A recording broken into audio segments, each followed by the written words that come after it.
Yes, guys, welcome to Chasing Green Arrows. This is FPL Insight. I'm Gianni. I'm the FPL guy, and I'm joined by Dean, who is more than that. You're not just the FPL guy, Dean. Not an You FPL are guy. the football guy, the transfer insider. Busy time of year for you, but winding down now with about, 3-4 days of the transfer window open. Cannot wait for Friday. Cannot wait now. Feels like there probably aren't many jobs where you get a cut-off where it's like, okay, you're into off season now for a while. But yeah, for anyone that specialises in transfers, like transfer deadline day is obviously a busy one in itself, and you're exhausted, especially as it's going to 11 o'clock at night. But yeah, Friday will be a nice feeling. But yeah, look, I'm glad there's loads of fixtures in the way. There's been a couple of past transfer windows where there aren't actually games, and it's just constant transfers. It's nice when there's games, to be honest, because you can distract a little bit from it, and it's not quite as wild, to be honest, if there's games on. Yeah, good stuff. Guys in the chat, loads of you already. Welcome to our Monday night club, we should call it. We do these every Monday and Friday at 7 p.m. This Monday's a little bit different because we've got games tomorrow. So this is kind of like a deadline stream ahead of tomorrow. And look, there's still so much news to capture with press conferences, of which there'll be many tomorrow.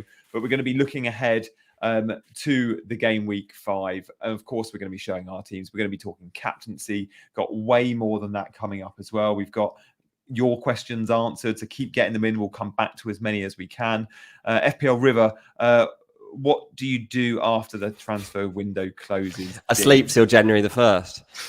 Yeah, I just sleep. No.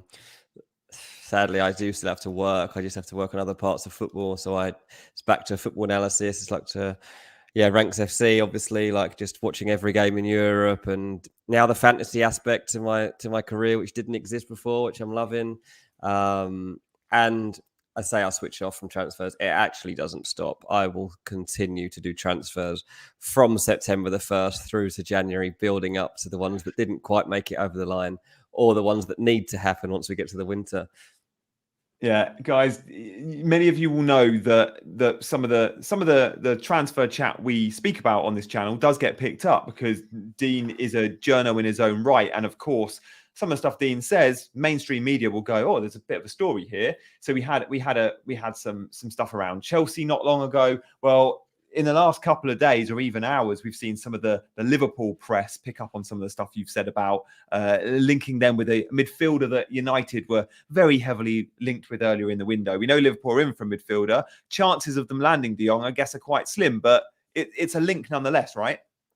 Yeah, I mean, the chances have always been slim. I mean, Liverpool have got loads of midfielders out at the moment. It's not too long until some of them start coming back. I think Naby Keita and Curtis Jones are like a month away, maybe even less from being available for Liverpool. And then further down the road, you've got Thiago, Ox. And I know they might be 2 months away or so, but like Liverpool got to be careful of stacking up the midfielders. I mean, they've already got 4 to pick from right now, maybe even 5, depending on how you count positions. So they're not to go and spend like 70 million on Frankie de Jong kind of gives them a long-term problem because they don't actually need another midfielder, but they're tempted by it and they want to find someone at good value. I'm not convinced that Frankie de Jong will hold a good value, but I can understand why they would want him and why he might be tempted if they did knock on the door, but it looks like Frankie will be staying at Barcelona for now. Cool, good stuff. Guys, loads of questions in the chat. Thank you for liking the stream. Even, good to see Evan Fell around here. I'm not sure if we've seen you before, Evan. So yeah, thanks for joining us. Hopefully you're enjoying this. And look, we get to as many questions as we can. We involve you guys. That's what we think makes our streams a little bit different. Salah to De Bruyne. Use the extra pounds to upgrade. Okay, so yeah, Salah to De Bruyne does save you around $1 million, right? So upgrade Ward or Bailey to Xhaka, Aaronson or March. Yeah, I don't mind the idea of upgrading your Baileys. I don't love the idea of selling Salah, if I'm honest, even. So I'd struggle to answer that to say that that's a good move. For me, you hold Salah. I get De Bruyne's a sexy pick. If you've already got Haaland and Cancelo, you're covered a little bit. Go for a cheaper midfielder. Have a punt on a Foden or a Gundogan or even a Bernardo Silva. But for me, if you want to go premium with Man City, just go for Haaland. Which is funny because Dean was on a wild card last week, and I said maybe he'd want to consider De Bruyne instead of Haaland. Mate, you weren't the only one. Listen to me. You weren't the only one. Obviously, I went for that curry that night, and a couple of the lads were like, "Oh, if you're on a wild card, you've got to go for De Bruyne, not Haaland." I know. And I was like, "Lads, stop it." And was like, no, I'm not doing it. But I was tempted at the time. It's only because De Bruyne is more than Haaland that I couldn't be bothered to juggle the team around at that point. Yeah. So if I'd have done that, I would not have been happy. Not have been happy at all. What's the Bernardo to Barcelona move looking like? Dead, basically. I mean, Bernardo's staying at Man City. They're not letting him out. They usually do let players go when the player really doesn't want to be there anymore. I don't think Bernardo's that desperate to leave. And while he might fancy it, at the moment, Pep's like, I'm sorry, mate, you are too good to be leaving this club and you're too important to us. It is someone we've lost, Jesus and Sterling. We can't be losing another creator. Bernardo's playing so well. He needs to be considered by a lot of people now for their teams. Like, I'm definitely contemplating if I get in a third City player, it might be Bernardo coming in at some point, I think. Yeah, and what's nice about Bernardo is he's playing a lot in that front three, which we didn't see a lot last year, and he's playing on the right in the Mahrez role, which is useful. Knowing Grealish is injured, it's Foden left, Bernardo right. That's decent. But FPL Focus has also asked about City, and I know FPL Focus, like me, has gone Gundogan in, and he's thinking is Gundogan's 90 minutes safe?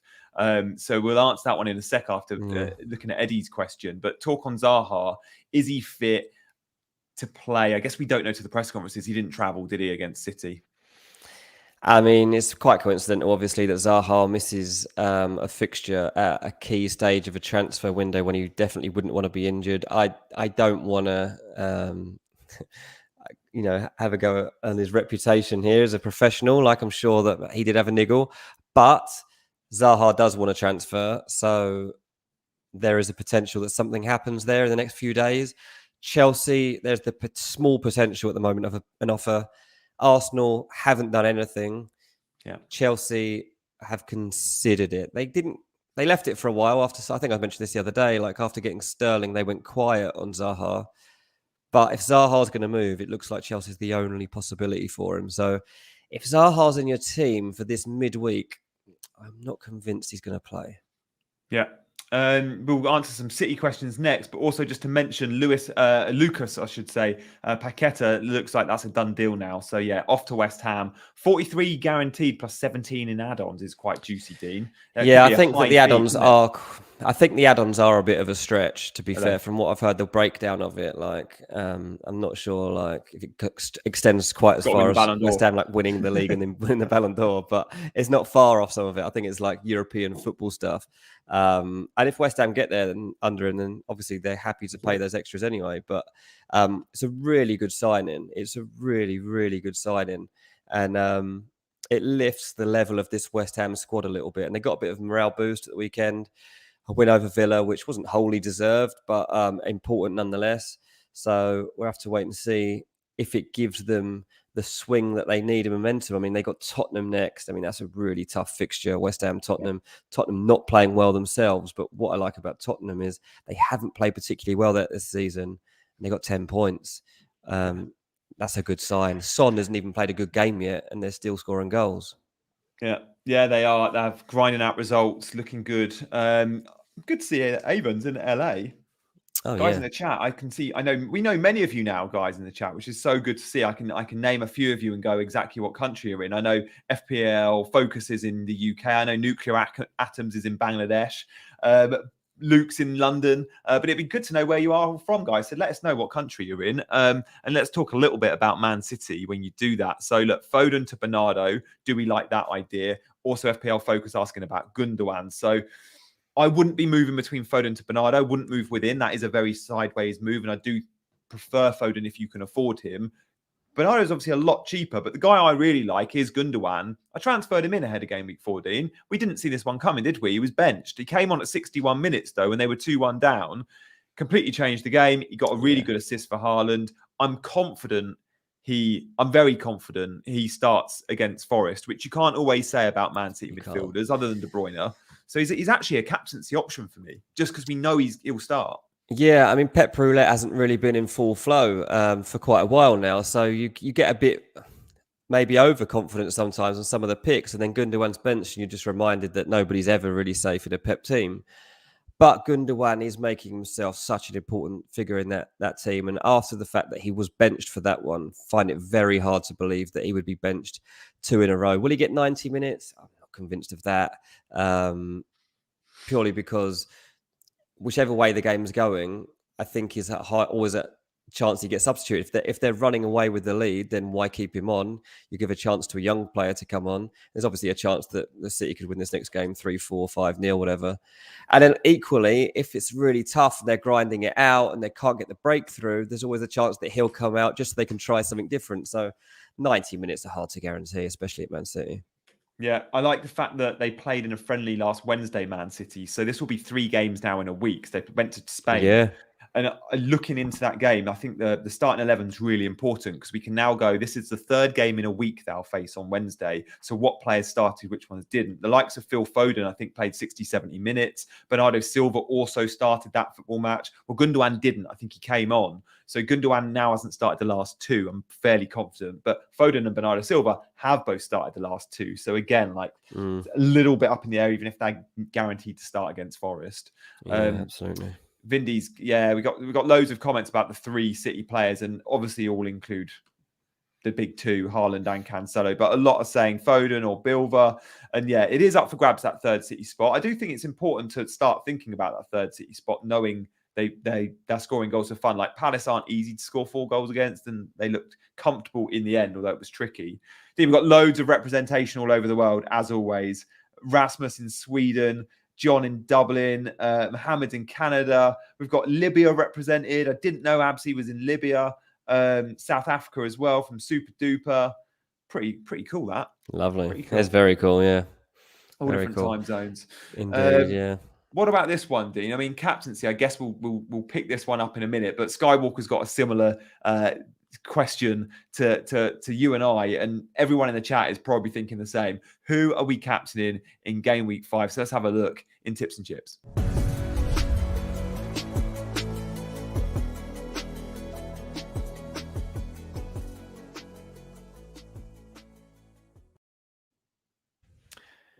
Here we go. It's difficult after get four game weeks to really read too much into the data, but at least we can a little bit now. After a game week or 2, it's really difficult. 4 game weeks of data, we can start to get there.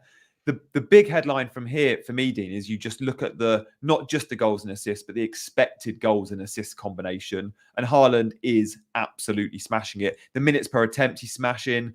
Obviously, the bonus points because he's done so well in the goals and the assist charts. It's hard to ignore Haaland knowing it's Forest at home and he's fresh off a hat-trick. But do you think he starts? That's the $1 million question, isn't it? Yeah. I mean, personally, I do. Yeah, I do think Haaland will start because on the back of a hat-trick, I think it's very hard to leave him out. He's not a player who wants to be rested, especially this early into a season. We know that game management is going to be an issue, but I don't think he'd take it well if he was benched. And I think that he would be like, at least let me start. And like, you could take me off early, but let me start. And to be honest, at the moment, I don't think City should really let up. I mean, even in that game the other day, they find themselves 2-0 down. A couple of times now, find themselves 2 goals behind this season. It's not a great pattern that's opening up for them. I don't think they want it to become a trend. I think they need to stop it from happening. I think you do that by finding your best 11 and like working from there and then being like, okay, we don't go behind, we get in front, and then we kill off the game like we used to do. Yeah. And Haaland's numbers are just ridiculous. I mean, he's been getting in the box a lot too. I saw that. I think he's touches in the box this season at 28. I think is well clear of De Bruyne in second on 21. This is exactly what City wanted from him, right? They're playing in a very different way. The style of goals that Haaland scored in that win at the weekend, you don't see it. You don't see people scoring headers like that, tapping at the far post, and then one that's just charging people out the way and sticking it in the net. That's not a Man City way of scoring. It's we get to the byline, we cut it back, and Sterling taps it in at the far post. Like that's how they've come back from those moments, or someone arrives late in the box. This is different, and I think they need to persist with it a little longer than 4 games to make sure that they're getting their pattern going. So, my personal feeling, it seems like people that cover them, they're guessing at the moment, to be honest. It seems like there hasn't really been a briefing for anyone on like whether he starts or not. So everyone's kind of having their own view on it at the moment. A few do think that there's not a chance that he'll be rested here for the first half, but I don't. And a couple of the guys that I speak to most regularly don't either. What are you thinking? Are you worried? It's a Wednesday night fixture. So That works with us and it works against us. It works with us in the respect that he's got an extra day to recover. But if it was a Tuesday fixture, there's a very good chance we'd get a good indication in terms of team leaks if he was due to start. 6 p.m. UK time deadline. I think the games on Tuesday kick off at 7:30, or the first one's 7:30. So we're not going to get any early team news. We don't think we will. We'll get people predicting. I personally think he starts the football match knowing he didn't start against Barcelona the week before. He got like 10 minutes, 15 minutes at the end.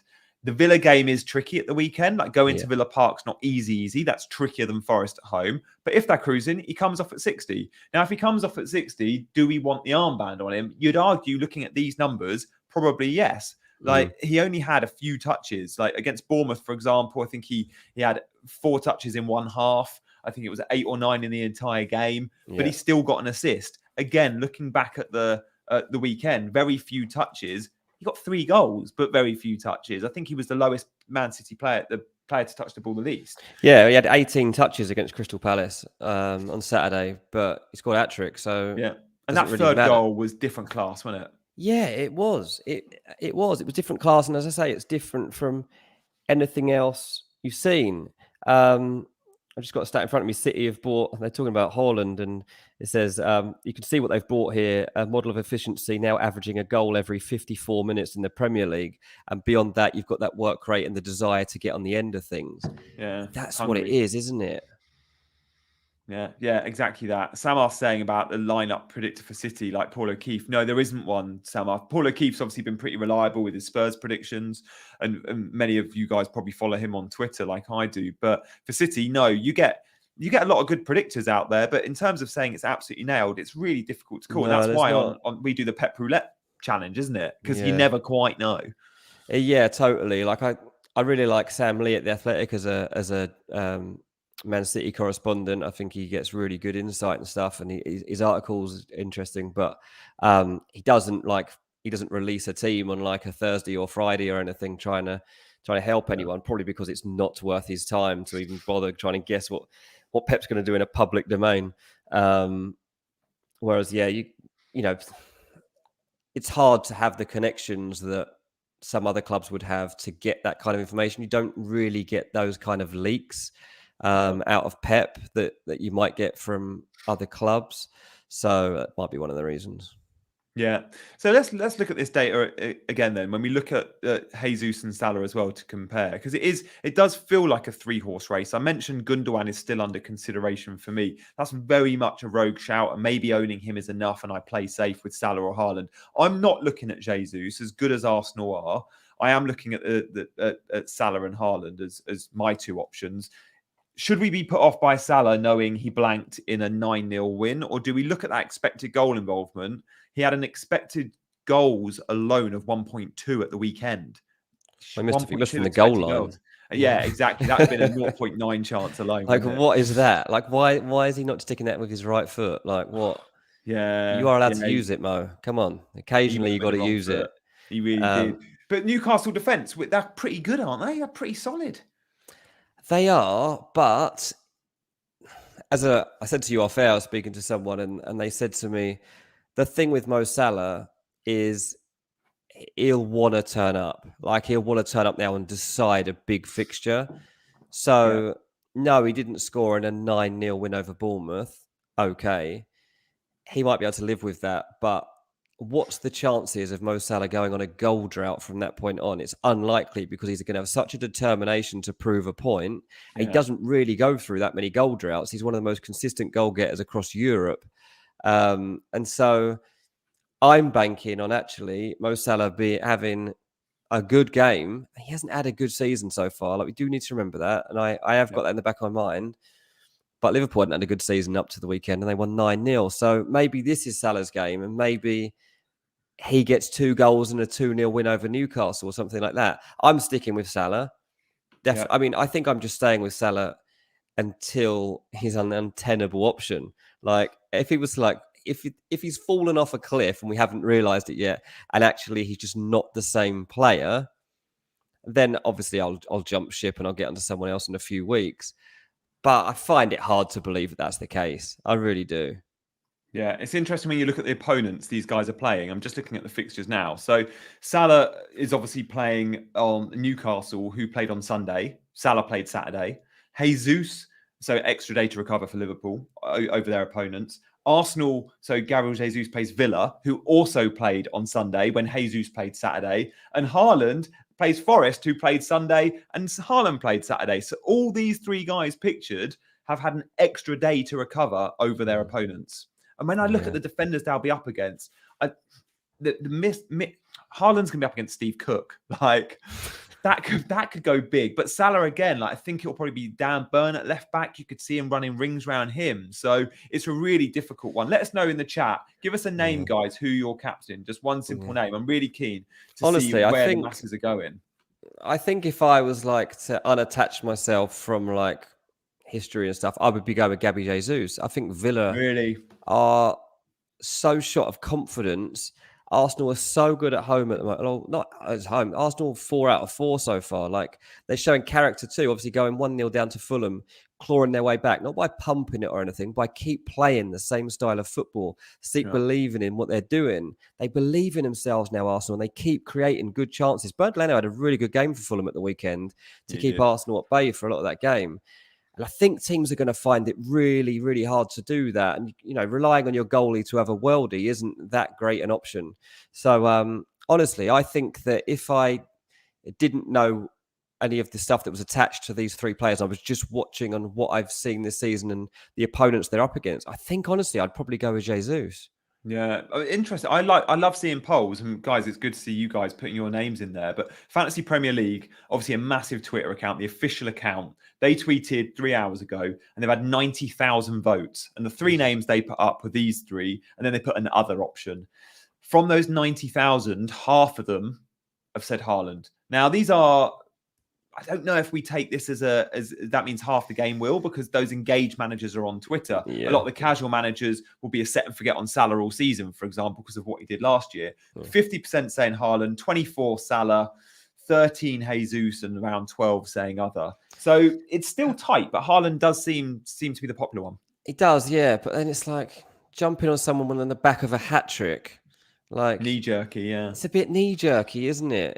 It's like, well, yeah, he got a hat trick at a time when they were desperate and they had to do something. And they, as I say, Haaland loves moments like that because he wants to be that guy. If City are 2-0 up inside 20 minutes at the weekend, he's not going to play that much of the game probably because they will use moments like that to rest him. And then you're like, oh, he's been taken off just after half time. That's that. He's got one goal. Yeah.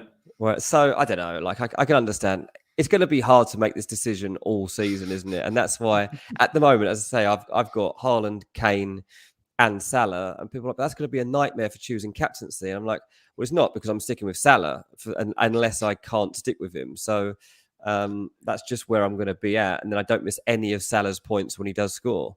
Yeah, it's a good problem to have, those extra captaincy options. Frode wants to go a little bit rogue with his captain. And happy birthday for tomorrow, Frode. The big 5-0. Unfortunately, these three guys all play when Frode is 50 and a day old. So for a birthday present, he wants his captain playing Tuesday night. Rodrigo versus Everton, it's a nice fixture. But to go against these three and then to go against their teams as well, you're going for a Leeds player. I don't know. I mean, Sterling plays Southampton tomorrow. I prefer that one if you've got him. Mitrovic plays Brighton. I probably prefer that one too. Yeah, I do think Mitrovic will score tomorrow. I do think Leeds will win that game against Everton. I really don't think Everton are going to enjoy Leeds' style of play and the intensity of their press. I can really see them forcing him to errors. We know that confidence is easily blown away in that Everton team. And I think that Leeds will look to prey on that a little bit, and Rodrigo can pick up the pieces. So that is a very, very brave call, Frode. But he's wiser than me, just about. I trust this wisdom, and I believe that Rodrigo is now going to score tomorrow. John's asking about Sterling, and he looked very sharp at the weekend, and look, Chelsea were down to 10 for the majority of that game and still did enough to win. Sterling looks bright. I honestly think that Sterling had been unlucky up to this point. I think that he was getting some unfair criticism. I think that he's played well this season in a Chelsea team that struggled to get to grips with certain areas of the game. And I think we've really got to keep our eye on Raheem Sterling this season. I mean, I saw a stat earlier that in 4 of the last 5 seasons, he's ended in the top 10 of the Premier League scorers list. 4 out of 5 seasons. Like For a that's wide quite forward, yeah. serious consistency for a wide forward. And I think this season he's playing every game. Like he wasn't doing that at Man City. I mean, at one point he probably was, but we know he's going to start every game. Was he 10 million still? So I do think Raz might emerge as an option at some point. We'll have to wait and see. But Southampton away, Raheem Sterling could definitely score in that game.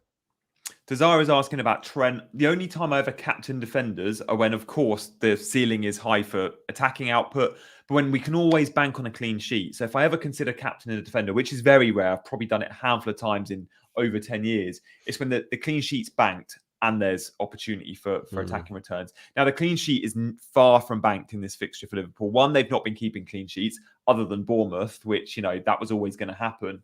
But Newcastle will probably give a debut to, or possibly give a debut to the new boy Isaac. Will he come off the bench or will he start? I don't know. I mean, Chris Wood, they won't want him leading the line 2 games on the trot, will they? I doubt it. But yeah, I mean, Newcastle in that game, was it the weekend? Wolves, was it? Yeah, 1-1, yeah. Yeah, so they had so 21. Max looked amazing, but I think he went off 21 shots in that game at 64% possession. Like, this is a team that don't really mess around. Like, they're having a go at teams this season, like no matter who you are. And I don't believe that they'll go to Liverpool and have a negative attitude to being there and just trying to shut up shop, because they've probably seen that, like, largely that doesn't work. And I think Newcastle will try and take the game to them a bit. I mean, this is quite a classic fixture, isn't it, in Premier League times, back to Stan Collymore and all of that stuff. Yeah. So we do sometimes get really good encounters between Liverpool and Newcastle. I still think Liverpool win, but yeah, could easily see Newcastle scoring. Yeah, for me, you swerve Trent. But yeah, that'll be an interesting one. There's some really good fixtures this week. I'm really excited to have that midweek round. But I don't know if you've changed much in your team, Dean. Mine's still a work in progress. I might be making moves this evening or tomorrow, but a lot will depend on the press conferences. But we have to see how we're shaping up. So let's have a look at our teams.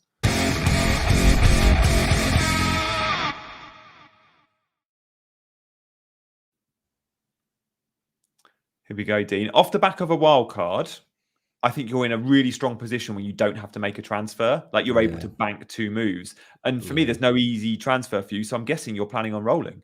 Yeah, this will be staying exactly as it is. So that's nice. No stress on me ahead of these fixtures. This is staying exactly as it is. Not much to really report on, really. I mean, obviously from my old team that people said was better than this team, I mean, I ended on 61 points for the week. It was roughly, I didn't exactly work it out, but I mean, up front, I had Haaland, Kane and Jesus, obviously. I was missing Trent, obviously, at the back, who got 17 points, but that was made up for elsewhere. And I was going to sub in Luis Diaz for Saka. Either of those would have got me some points. Obviously, wasn't getting a lot out of my midfield in the last game week. But at the moment, I'm sticking with this. Starting Trippier. It's probably the one I've got up in the air, like potentially bringing Andreas Pereira. Obviously, Fulham at home to Brighton. It says in that graphic that Fulham have got Arsenal. They haven't. Obviously, they've just played them. So Andreas is home to Brighton for us tomorrow. So the one I'm considering. So it's a good fixture for Andreas. If you think about, you're probably only going to want to play him in some of the homes against bottom half teams. I guess Brighton are mid-table, but Brighton have had a great start to the season, and they're flying high, and they'll, to be honest, expect to come to Fulham and win. But the intensity of our play, Andreas is on all set pieces, corners, free kicks. He's pressing. He'll force errors that lead to goals for Mitro. It's a good point on Trippier. He's in that team at the moment. Yeah, there's definitely a chance that he's the only change I make, and it'll be that Andreas comes in. You were unlucky not to get a Perisic assist when Kane missed a penalty for the penalty. If Kane scores that penalty, Perisic gets the assist, and he probably gets bonus as well, because he would have had an assist and a clean sheet. So that was a huge point swing for those that are on both Kane. I was annoyed, and I was just on Perisic. I didn't even realise that. Yeah, I didn't think of that he put far the ball ahead, in, so he would have got the assist, even though with the handball. But are you confident Perisic against West Ham? Because again, Perisic looked like he was going to come off at 70, and I was like, yes, this is brilliant. My boy's coming off at 68 minutes. He's banked the clean sheet, and this means he'll start against West Ham. And Sessegnon was ready to come on, and then he sat back down. And about 15 minutes later, when the clock struck, I don't know, 80, did Perisic finally come off. I'm hoping he's still going to be fine to go, yeah, you can play against West Ham. There might be doubts that he doesn't start the Fulham game. But for me, I think Perisic starts against West Ham. Yeah, well, I think it makes sense that Sessegnon will play that Fulham game. Obviously, it's his old team. He'll be very charged up for that one, and maybe that it'll be that he sits Perisic out for that one. It's like, look, we can beat Fulham without you. Let's give Sessegnon a game there, and then if not, then they can bring Perisic on. So I think that Perisic starts this game with West Ham, which is a really big fixture. Like West Ham Tottenham's a massive game. I saw some good quotes actually this week. And it's Kulusevski talking about Conte, and obviously like Tottenham aren't playing well at the moment. But he was saying he said, oh yeah, Conte just constantly says to me, like, you're not here to enjoy yourself. You're not here to have fun. Like, you're not here to smile. You're here to win. And like, we will win. Like, and he's like, I'm so grateful to him for giving me this mentality. No manager I've ever worked with has talked to me like this, but I just want to be a winner. And that's what he's teaching me to be. And I thought that is kind of what we've seen from them so far. Is that they haven't played especially well. They've done enough every game. They've got a much better attitude and application towards winning. And players like Perisic contribute massively to that. And I think it's a risk to take them out at the moment. So thanks, CH, if you like this team, like the stream. Like we'll still put you on the payroll soon, mate. So I think, team of winners, trying to breed a mentality. I think they'll stick with Perisic. Nuclear Atoms never sits on the bench. This one, do you, Nuclear? I mean, look, a few in the chat said you should play Pereira over Trippier. Personally, I'd also play Pereira over Trippier, but Nuclear's going no. Like at the moment, your team's set up right. Remember, Man City, Trippier can score a free kick. He can, but he's not a set piece. Like, I'm not expecting him to keep a clean sheet first and foremost. Yeah, so that's gone. That's giving 2 points. I'm assuming he's going to get 2 points unless he weighs in with a goal or an assist from a front. And like, it's a bit out there. I mean, and Pereira's also on set pieces. And Pereira's on set pieces too, but he's playing against Brighton instead, and he's got Mitro as his target all the time. So there aren't many times I would contemplate doing this, admittedly, but it might turn around and bite me. But even if it does, I know why I've made the decision, and I'll actually be okay with it, I think. Yeah, exactly. I like that. And the way Mitrovic is playing, I wouldn't put it past him to score from a set piece. And Trippier, remember, for every 2 goals Liverpool score, Trippier also gets -1. Now, I'm backing Liverpool to score twice as a minimum. So Trippier's actually starting on 1 point, effectively. Yeah. That's if he doesn't get booked. Mm-hmm. Eddie's asked about thoughts on Cancelo as captain. This was interesting, actually. Cancelo came off at, I think, 61, which is rare for him. Don't know if that's fixture congestion or if maybe Pep wants a little bit more from him. He's played a slightly different role this year, Cancelo. And I do wonder, as your wildcard team evolves, Dean, I can see why you had to go without Trent because of purely funds. But you might question Cancelo's value at 7 and go, I can find the extra funds and swap him with Trent. And I said a week ago, both are sort of locked in my team, but I'm seeing a lot of very good FPL managers transferring out Cancelo because he's playing a little bit more reserved and he's not creating those chances or getting those shots off. What do you think? Is Cancelo someone you'll stick with? Or if he keeps just getting the 6-pointers, you're thinking, I could have a Kyle Walker at 5 million and save myself 2 because he's not getting attacking returns. Yeah, I mean, he's definitely annoying me. That's for sure. Like he's not getting what I want. From, like 7 million's a big punt on a defender. It is. And if they're not giving me points, then there's no way I'm sticking with that.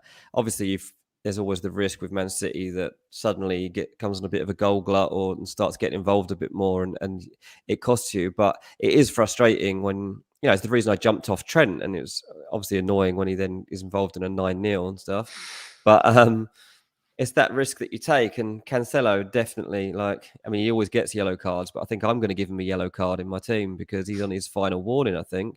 If I don't get much of him out for the game against Nottingham Forest at home, I'm seriously going to have to think about this one. Yeah, and I'm 1974 makes a good point. At the moment, for me and for Dean and for you, I'm 1974. Like Cancelo is a bit of a cash cow. So it's great to have him there. And then, of course, if you need to somehow make yourself $1 million or two, he's an easy sell, perhaps. Unless he starts banging them in again. Like last season, don't forget, guys, I think Cancelo had more shots than any other Man City player. That's crazy. Partly because he got a huge amount of minutes, but also because he was shooting on site. Didn't score many. I think he only got one Premier League goal. But yeah, not a captaincy option for me. I know we had a question on that. I think Forest could easily score. Like Forest will have a go. And that's another reason why I really like captaining Haaland or Gundogan. I just think Forest will naively attack, and Haaland versus Steve Cook could be hilarious. Yeah, I mean, he could absolutely rinse him, couldn't he? And there's no doubt about that. But yeah, look, Forest will probably feel they could have beaten Tottenham. I mean, they had the better of the game for long periods. So maybe they'll take that same feeling into this game at the Etihad. Brave if they do. Hudson says my jersey's beautiful. This is a Pirelli Milan around the year 2001, I think, but they all looked the same back then. There was always Nike, always Pirelli, and always these stripes.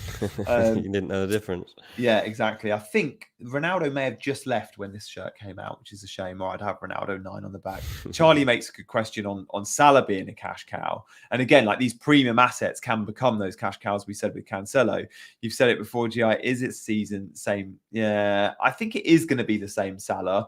It's when Bobby's in the team, I like it. When Bobby's in the team, he's there to create for others. And he did. He got 3 assists at the weekend. But Darwin's going to come back in and Jota will come in. And in that 9 role, I'm curious to see if Darwin playing 9 affects Salah, if it keeps him wider, if he becomes more of an assister. But for the time being, I am keeping the faith. So this will be the last game without Darwin, right? Yeah. So, okay.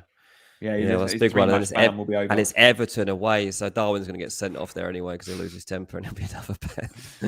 Yeah, it'll be an interesting one to see. Knowing Firmino's played so well at the weekend, I definitely don't think you can pick Darwin in a Merseyside derby when he's just shown a temper like that. Like, there's no chance. Cannot do that. Here's my team, guys. Good luck, Dean. I'm liking the look of that team. Look, my captaincy is all over the place. I put it on Jesus as like a stick it on someone. Having looked at those stats in the 10 minutes ago and having discussed it with you guys in the chat and with Dean, I am veering towards a Man City player. And I think I'll probably end up with Haaland. But in terms of the rest of my team, I've got a flag on Zinchenko. We did not see that one come in at the weekend. And really annoyingly, 2 weeks ago when I bought Zinchenko, I've had 6 points out of him. I could have gone Saliba, who's got something like 24 points or whatever. Like the swing there is absolutely huge. Saliba's just gone on a mad run of 2 games. And I'm absolutely devastated not to get the 14 and the 7. So 21 points he's got in 2 games, whilst Zinchenko's got 6. And I could have gone Saliba. I mean, that is genuine bad luck. I mean, I ended up with Saliba because I was going to bring in Zinchenko into my wild card, and he was just a bit too punchy. So I ended up with Saliba as the fallback option from that. Obviously, got a bit lucky with the assist in that Fulham game. Like it's just hit him as they've tried to scramble a goal in. Like wasn't like he did anything particularly special.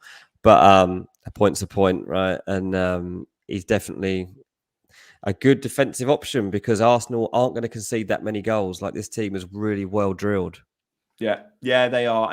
And the reason I went Zinchenko was I'm expecting attacking returns. Tierney played and got 60. Did okay. I don't think Tierney's going to affect Zinchenko too much in terms of minutes. I think he will in terms of position, sure. Like there's a chance Zinchenko gets some midfield minutes. But for me, he's absolutely in the starting 11, Zinchenko, one way or another. Really keen to know from Arteta's press conference, which I hope is tomorrow, to get an update on Zinchenko. Apparently it was muscular, it was precautionary.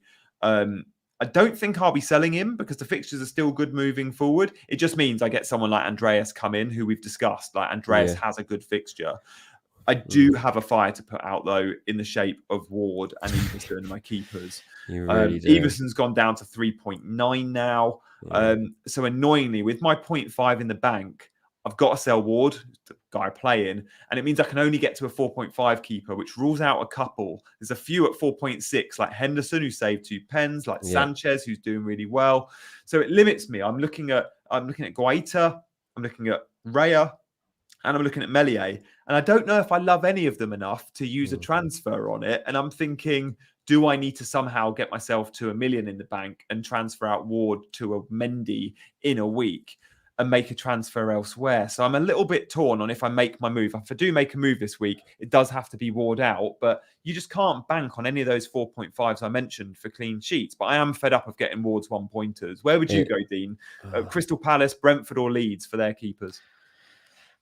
I think I got Leeds. I mean, Leeds have got a decent run of games. I mean, their next 3 games, Leeds are Everton, Brentford, and Nottingham Forest. So you'd like to think that you get at least one clean sheet along the way there, potentially 2 if they do well in the 2 home games against Everton and Forest. And then, I mean, their next difficult game is Man United away, and then after that they've got Villa and Crystal Palace. So I think that with their fixtures, I'd probably be looking at Leeds. Yeah, I like that a lot. I'm just putting in the chat. Help me, guys. Give me the name of a keeper I should buy for 4.5. Dean says Meslier, and I must admit that was where I was leading. But give me a name on Raya, Meslier, and Guaita. I'm not booking in at wildcard, so I don't know when I'm going to use it. So in terms of they've got a good next 2 or next 3, I probably need to look at the next 5, thinking I might not wildcard for another 5, 6, 7, 8 weeks. I think I'm going to go Meslier. I think that's where I'll go. This Ward Everson thing really killed us, didn't it? Like, just because they were 4.0, like, I blame Schmeichel. If he hadn't made that transfer, it would have been fine. Desira. Henderson's out of bounds. Yeah, Henderson's out of bounds now. But yeah, that you definitely need to get rid of Ward. He's a liability, and it is so annoying, isn't it? Every week when you're just staring at that point, thinking, "What am I doing?" Yeah, can't just have him in because he's 4 million, 3.9 now. Be 3.8 before you know it. Raya's also got good fixtures, to be fair, but how many of these guys, when you see the fixture difficulty rating, sometimes it can be confusing. You see the greens and go, oh, it's amazing. But how many of these does he get a clean sheet in? Knowing that they're playing a little bit more expansive Brentford, Everton look good against them at times. Crystal Palace away, I think Brentford concede. Leeds at home, I think they also concede. Southampton away, maybe a clean sheet. Then it's Arsenal at home, concede. Bournemouth away, hard one, knowing it's at Bournemouth. So I think I'm a little bit more confident on Leeds, but I don't mind the Raya shout. I think they're the two best options, and both of those keepers are very good at save points and therefore do well in the bonus point system as well. Yeah, no, I don't think Brentford are a trusty bet for clean sheets. I've got to say, like, I think they're a good team, but I mean, looking at what I've seen from them so far this season, like, can't really count on them for clean sheets. I'm just flicking through just to check. Obviously, their only clean sheet, did come against Man United in that 4-0, which you cannot take as the norm given the performance level of United that day. But conceded 2 to Leicester, 3 to Fulham, and obviously conceded to Everton as well. So, I'd be a bit wary on that one. Vindy suggesting maybe I can consider a hit this week. I could have done that last week, guys. I could have taken a hit for a goalkeeper last week. I had the 0.5 in the bank, and I said to myself, Sanchez isn't going to go and get 8 points against Leeds, which is what he got. And Ward, sure, he'll get the 1, but Sanchez will probably concede. Now, Leeds had an XG of 1.4, and Sanchez owners, Dean included, a tad lucky there to get 8 points when Leeds were so attacking. But I don't really want to be taking a hit for a keeper that I can't bank on for 4 points. And look, Zinchenko down to Saliba seems so sideways. Like, it's just recency bias going, Saliba did really well for the last fortnight. But long term, unless Zinchenko's out for a while, I know he's the guy I want. So I think I'll end up with Meslier or Raya as my transfer this week. But I don't mind the suggestion, mate, but not this week, not for a budget keeper. I can't be taking 4-point hits for budget players. Yeah, absolutely. Oh, good stuff. Guys, we've had so many questions. We're going to get to as many as we can. We'll move on now to a little slower pace for time to talk.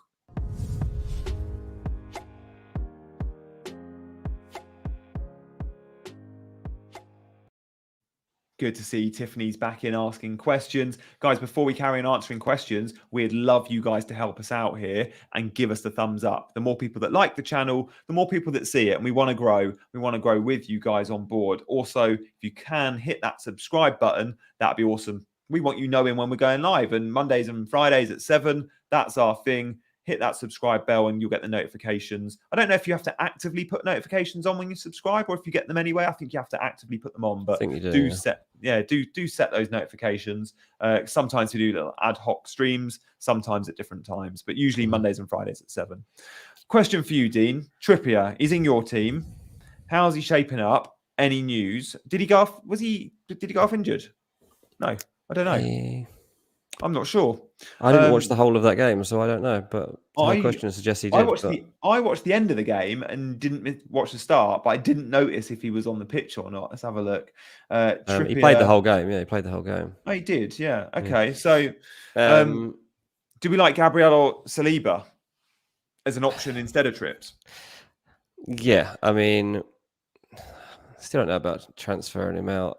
Saliba, I'm perfectly happy with. I think that, say, Arsenal probably continue where they've left off. I think I'm quite confident in Arsenal playing against Aston Villa that they'll keep a clean sheet. Aston Villa, obviously, we talked about the fact they could have won that game, but they didn't. They're struggling for creativity and goals. And this is pretty much the biggest mismatch you could have. Maybe Arsenal v Leicester would be the biggest mismatch, but if you were to pick another team at the moment, you'd be like, Arsenal Villa should be a 2-3-0 win for Arsenal. Like, that's just the way it should go. Obviously, doesn't mean it's going to go that way, but as far as we can predict on the evidence that's been put in front of us, there's very little reason that you'd be backing Aston Villa in that game to score or win. So, I think Saliba would be a good option. Saliba, I presume, is cheaper than Gabriel's, isn't he? Yeah, he started at 4.5. I think he's up to 4.6 or 7 now, but Gabriel started at 5. So you go for the cheaper one, don't you? Saliba, yeah, exactly. Yeah, good question though, Tiffany. Let's move on. CH, any insider on Perisic? This is difficult because they play Wednesday, don't they? So it's a difficult one to call, but we're both fairly confident, aren't we? Yeah, I mean, without actually speaking to anyone, I am confident on this one. So if I was to check it out, I wouldn't be able to check it out till tomorrow anyway, because there wouldn't be any real indication for sure on what condition he was in. But I think Perisic is safe. I said that so tentatively, but I do believe it. Guys, I'm just going back very quickly to the Brentford Leeds thing, just Meslier Raya. This is for selfish reasons here. Yeah. Shots on target so far this season. Okay, no, maybe that's in 2 games. Hang on, I'll come back to that stat. I've done last 2 game weeks. I was going to do all matches. I'm just having a look on the scout members area, the shots conceded. I was like, whoever's had the most shots on target against them will be the one that I veer away from. So shots on target. Here we go. So Brentford have had 25 shots against them on target, the 3rd highest in the league. So the most shots have gone against Bournemouth, Forest, and Brentford, right? Leeds have only had 17 against them. That's on a par with Wolves, for example, and actually Fulham. So Leeds are around ranked 10th. Brentford are ranked 17th. No, 18th. So I think I'm going to go Meslier. I think that might swing it. Yeah. I think you'd be right, man. I think it'd be a good punch. Certainly better than what you got now, so don't worry too much about it. Yeah, exactly. Plan for Darwin. Drop Diaz to Gundo this. Wait, Gareth, so do you still have Darwin in your team? If so, I'd be tempted to keep him because he's only got 1 more game of suspension. And I wouldn't want to drop. I wouldn't. Oh, you're thinking for future ref. Would you drop Luis Diaz to Gundo this game week and then you get Darwin in later? I must admit, Gareth, I know I'm a big Darwin fan in FPL because I like the way he was playing and I like the chances he was getting. But at the moment, knowing how well Bobby's played, knowing he probably won't come straight in for that Merseyside derby, for me, I'd stick with Diaz. I wouldn't be looking at bringing Darwin in just yet. No, absolutely, yeah. There was a question I want to pick up before we go to the next one from Alex B. I love this. Fun question. If you knew it would be 9-0 to Liverpool, would you have triple captained Salah? 100%. 100%. Yeah. Like, there is no one that wouldn't have done that. Yeah, we'll all triple captain Salah in a double game week. And in that double game week, you'd be happy if Liverpool won 2-0 twice. So if they scored 4 goals. Yeah, they scored 9. They scored 9 goals. If they said Liverpool going to score 9 goals over the next 3 weeks, do you want to triple captain Salah at some point? You'd be like, okay, I'll take a punt on one of these weeks. Right, someone did triple captain Bobby Firmino. I think about 350 odd people did, which is crazy. I mean, it shows you how many people play the game. How does that happen? Yeah, and he obviously went and got. Let's have a look. How many points did he get? So he got 22 points. So he's 66 on your triple captain. Yeah, we can dream. Right. Hi guys. Should I do Ramsdale to Sanchez, then Cucurella to Saliba on 2 free transfers? Then in game week 6, Gross to Harrison. Ramsdale to Sanchez and Cucurella to Saliba. Okay, so he wants to offload an Arsenal asset in Ramsdale, so another Arsenal asset in Salah, but I wouldn't bother. I don't think I would either, especially if you've got Cucurella who actually could get some points there. Yeah, I'm I'd not just sure stick about with that. Cucurella and Ramsdale. Yeah, I think it's sometimes I think you start tinkering with your team because you've got the free transfers, and sometimes I don't think there's too much to gain from it, and I think that might be one option. Yeah, reassess that one, FPL Marshall. Just think about try and weigh up the points that you genuinely think that they'll be getting. Keep or sell Zaha is an interesting one. Wait for the press conference. If we think he's fit playing, absolutely keep him. He's a really nice differential. If you've already got because him, give and him a go. worst case, he ends up joining Chelsea on deadline day, and you're gonna have a Chelsea asset in your team at a reasonable price.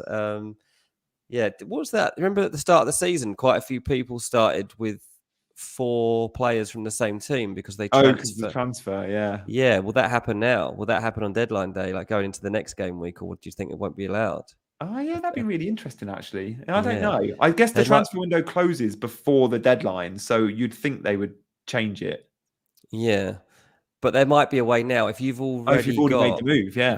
if you've already made the move, then you can set your team and it's done. Like you might, if you've already got 3 Chelsea players now and you've got Zaha as well, you might have 4 Chelsea players in. Be smart, Super people. Look for duper. some transfers. Super Duper might be able to do that because he's already got one, or he's looking. He owns Mendy. I'd definitely hold Mendy. I know personally he's not been playing well, but with goalkeepers, all you really should care about isn't the goalkeeper form. If they're nailed as number one and they can have bad games and still be number one, which Mendy can, he's got a lot of credit in the bank. He's definitely gonna. His place isn't a threat. All you should be looking at is fixtures and chances of clean sheets. Now, when I look at those fixtures, the clean sheet chances are high. And against Leicester, if they didn't go down to 10 men, they probably keep a clean sheet. So, look, Mendy plays Southampton next. He's got some good fixtures coming up. Absolutely hold. Yeah, absolutely. I've just seen at the bottom of the screen about our nomination to the Football Content Awards, Dean. We should mention you can vote for us. So if you just whack on that that URL, we'll put it in the chat as well. footballcontentawards.com/voting. We would love you to vote. Chasing Green Arrows. That'd be awesome. We'd love to be recognised at some prestigious awards, which against some of the big boys, the likes of Black Box and Let's Talk FPL and Scout. Well, we want Chasing Green Arrows to be mentioned in that company, and with your help, let's surprise people because they'll be like, "What? Who? When did you start?" A few months ago, mate. Yeah, and we'll be like, yeah, do you not know we're the guys that have had the likes of Fabrizio Romani, Giuseppe Rossi, Jules Breach, Kelly Summers, Becky Ives, all on the channel. And we'll have some of these guys coming back as well, team. Peter asks about a triple transfer. Walker, Salah, Andreas out for Diaz, Salah, Sterling. I don't like those moves because I think Salah's the best player in the game and Andreas is the best budget enabler. So you're selling 2 of my 3 favourites there. Look, the guys you're mentioning about bringing in look great, but find other ways if you really want them. I think Salah, you can probably cover Arsenal defence in another way. Wildcarding 8-9 is really hard to say. Wildcard should be so team dependent. I don't think there's a really obvious time to play it. Many say 8-9 because the fixture swings, but in those fixture swings, it would mean Liverpool and Arsenal have bad fixtures come 8-9. Are we talking about selling Liverpool and Arsenal players just because they got some bad fixtures? No, I don't think so. So for me, you play your wild card whenever your team needs it. And that could be this week. That could be game week 15. Yeah, exactly. Yeah, that's the hunch I just ended up with last week, and I was just like, I'm gonna do it. I want a couple of people. I'm fed up with a couple of people. I'm just gonna do it, and it's kind of almost feels like a free hit these days. The extra wild card. Will Isak start play midweek? I mean, we're guessing at the moment, aren't we? He's fit, so I presume he'll play a part. I mean, it'll be a big place to throw him into the frame at Anfield, but maybe would thrive on that. Maybe that's what he wants. Wednesday night, he's got an extra day of training. An extra day. So yeah, there's more than a possibility that he would start that game. The only thing I would say is that sometimes you like to give the player their first game on the bench to watch things and how they assess. And then I think also worth just thinking about when Bruno first came over and how much time they gave him to assess what it was going to be like, to make sure that he was ready to play. Like, he was left ages before and then he hit Fans them. were getting frustrated, weren't they? Yeah, Like, then he came in like bang, impact, and maybe that's what Newcastle want. But the fact that Callum Wilson isn't around probably makes it more tempting to stick him in. But yeah, just be wary because of what they did do with Bruno.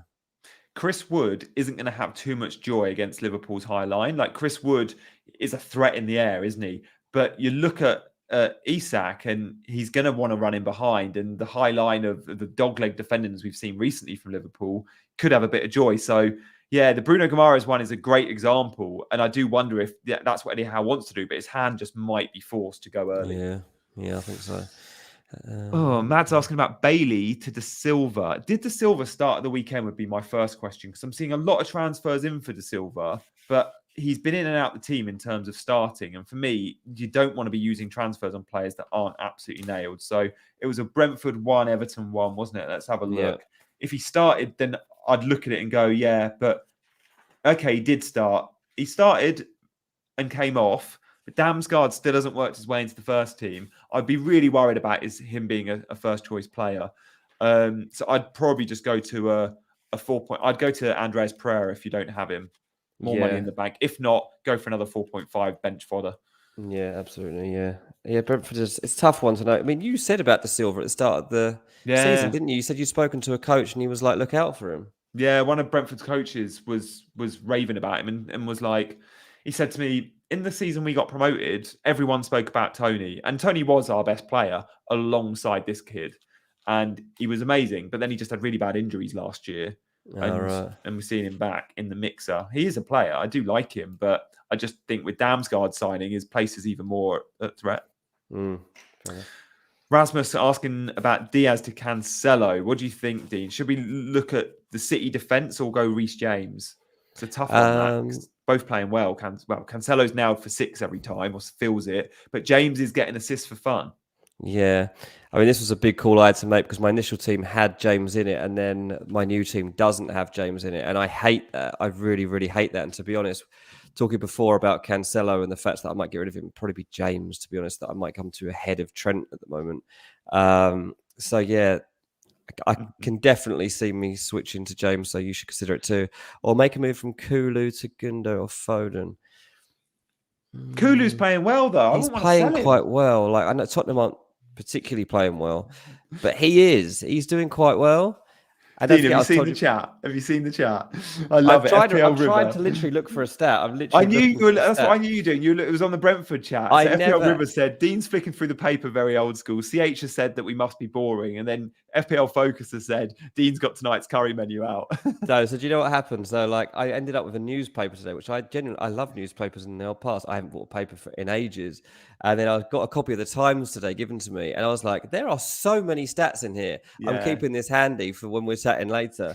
And of course, the time comes when I had this Brentford thing that I'd seen in here, and I cannot find what page it's on. That's why newspapers are not as good as the internet. I can tell you that right now. Much easier to just punch something in, because I just cannot find the stat that I had on Brentford about De Silva. So sorry, people, but that is why I was flicking through this paper. No, I've got a lot of time for that. Gosh, us FPL managers, Velin, must be so impatient if we're thinking about selling one of the best players in the game so far this season. Martinelli delivered an 8, a 6. And against Fulham, he only got 2 points. He played 90 and he looked very sharp. If they looked like they were going to get a late goal, for me, I thought it was Martinelli that was going to get it. Absolutely do not sell the best value player in the game. He is 6.4 million. And he's got Villa up next. He plays Everton and Brentford in his next 4. You absolutely hold Martinelli. And on that note, yeah, I mean, you called that from day one, mate. You know, that was your big shout in pre-season was Martinelli, and it's definitely paid off. Yeah, his ownership's gone from I think he was 15% at the start. He's now at 40. Everyone's pretty much got him, all the engaged managers. Yeah. So yeah, you keep Martinelli. Guys, it's going to be an interesting game week. I'm so excited for fixtures on Tuesday night, Wednesday night, and then the big TV game, they're all TV games on in the UK. But Thursday night, of course, has to feature Man United because they're everyone's top picks for TV rights. How frustrating that is. I've got to watch Leicester United. But then on Friday, we'll be back and we'll be talking about the game week just gone, but also previewing game week 6. They're coming thick and fast, and we look forward to having you with us in the chat. It's been awesome tonight. I've loved the interactions as always. Got 194 of you watching. Before you guys leave, if we can get our likes up to over 100, that'd be awesome. Don't forget to subscribe to the channel as well. But for now, guys, we'll see you on Friday. We're going to leave Dean to carry on reading his newspaper. Thank you. And yeah, we look forward to seeing you Friday, guys. He's been Dean, I've been Gianni, and we've been chasing green arrows.